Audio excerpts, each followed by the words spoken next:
अब हम लोग चैप्टर नंबर 3 में अगला सवाल पढ़ेंगे। एक सवाल है, एक चालक तार की लंबाई में 10% की वृद्धि करने पर उसके प्रतिरोध में क्या परिवर्तन होगा। इस मेथड के 2-3 सवाल मैं यहाँ पर चलाया हूँ और इस मेथड का किताब में सवाल है नहीं, लेकिन बड़ा महत्वपूर्ण सवाल है। बोर्ड की एग्जाम में कई बार इस मेथड का सवाल पूछा गया है।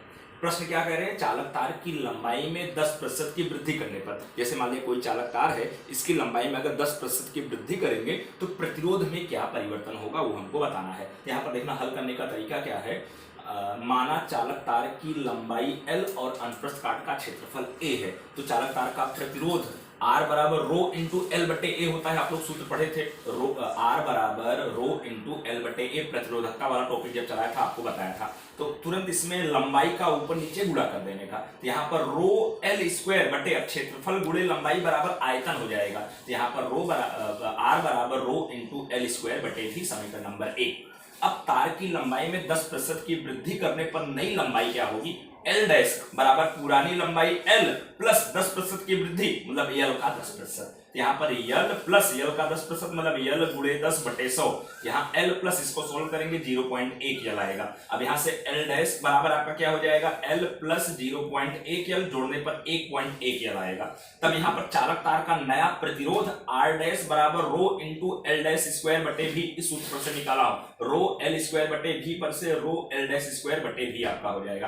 अब एल डैश का मान कितना है, 1.1 L। यहाँ 1.1 L जब अपने रखेंगे, रो इंटू 1.1 L का वर्ग और बटे में आपका भी, यहाँ 1.1 का वर्ग 1.21 हो जाएगा, तो रो इंटू 1.21 L स्क्वायर बटे भी, ये समीकरण नंबर 2 हो गया।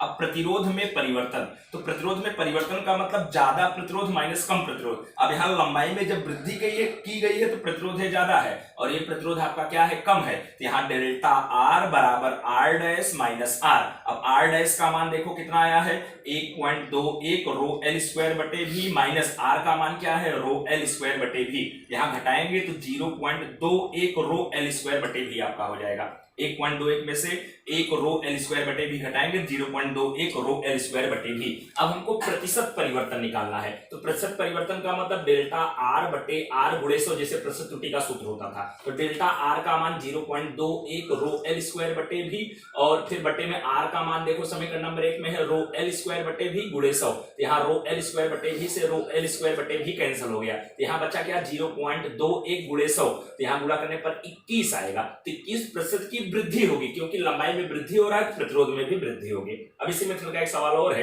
किसी चालक तार की लंबाई में 5% की वृद्धि करने पर उसके प्रतिरोध में क्या परिवर्तन होगा। सेम मेथड से हल करना है। माना चालक तार की लंबाई L तथा अनुप्रस्थ काट का क्षेत्रफल A है, अतः चालक तार का प्रतिरोध R बराबर रो इंटू एल बटे ए। अब लंबाई का ऊपर नीचे गुणा कर देंगे L गुणे L, यहाँ पर क्या हो जाएगा, R बराबर रो इंटू एल स्क्वायर बटे भी, समीकरण नंबर 1। अब यहाँ पर देखना, चालक तार की लंबाई में 5% की वृद्धि करने पर नई लंबाई आपकी क्या आएगी, तो नई लंबाई L डैश बराबर पुरानी लंबाई L प्लस L का 5%। तो यहाँ पर देखना L डैश बराबर L प्लस, अब L का 5% है तो L गुणे 5 बटे 100। यहाँ पर सोल्व करने पर आपका क्या आएगा, L प्लस 0.05 L। यहाँ हल करने पर L डैश बराबर 1.05 L आपका हो जाएगा। तब चालक तार का नया प्रतिरोध R डैश बराबर rho into L dash square बटे भी, तो रो इंटू एल डैश का मान 1.05 L बटे भी। तो यहाँ वर्ग जब करेंगे तो 1.05 का वर्ग आपका आएगा 1.1025 रो एल स्क्वायर बटे भी आपका हो जाएगा। ये समीकरण नंबर 2 हो गया। अब चालक तार के प्रतिरोध में परिवर्तन, तो प्रतिरोध में परिवर्तन डेल्टा R बराबर R डैश माइनस R। अब R डैश का मान आपका देखो क्या है, 1.1025 रो एल स्क्वायर बटे भी माइनस आपका R का मान देखो यहाँ पर निकला है रो एल स्क्वायर बटे भी, घटाएंगे तो यहाँ पर आपका क्या आएगा 0.1025 रो एल स्क्वायर बटे भी।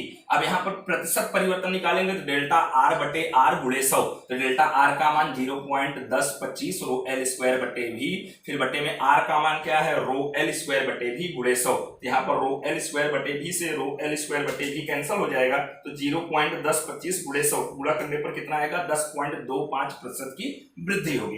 अब इसी मेथड का एक सवाल थोड़ा सा अलग है, कह रहे हैं कि यदि किसी चालक तार की लंबाई में 10% की कमी किया जाए, प्रतिरोध में कितनी कमी होगी ये ज्ञात करना है। तो ये चालक तार का प्रतिरोध R बराबर रो इंटू एल बटे ए। अब एल का ऊपर नीचे गुणा कर देंगे तो रो एल स्क्वायर बटे आयतन भी हो जाएगा, समीकरण नंबर 1। अब यहाँ पर 10% की कमी किया जा रहा है, तो नई लंबाई बराबर पुरानी लंबाई माइनस पुरानी लंबाई का 10%, तो वही एल माइनस एल का 10%, एल माइनस एल गुणे 10 बटे 100, एल माइनस 0.1 एल, यहाँ 0.9 एल हो जाएगा। अब नया प्रतिरोध R डैश बराबर rho into L dash square बटे भी, तो रो इंटू एल डैश का मान 0.9 एल का होल स्क्वायर बटे भी, तो 0.81 रो एल स्क्वायर बटे भी हो जाएगा।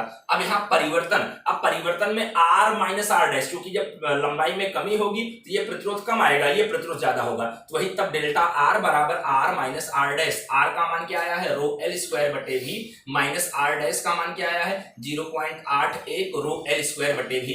अब इसमें से इसको घटाएंगे तो 1 में से 0.81 घटेगा तो 0.19 रो एल स्क्वायर बटे भी आपका आएगा। अब यहाँ पर देखना एक लाइन और लिख दिया थोड़ा सा सोल्व करके, 0.91, अब रो एल स्क्वायर बटे भी के स्थान पर R लिख दिया, तो ये 0.19 R करके लिख दिया। अब यहाँ पर प्रतिशत परिवर्तन अगर निकालेंगे तो डेल्टा R बटे R गुणे 100, तो डेल्टा R का मान 0.19 R बटे R गुणे 100, R से R कैंसिल हो जाएगा, 0.19 गुणे 100 करेंगे तो 19% आएगा, और चूंकि यहाँ पर लंबाई में कमी हो रही है इसलिए 19% की क्या होगी, कमी होगी। ओके।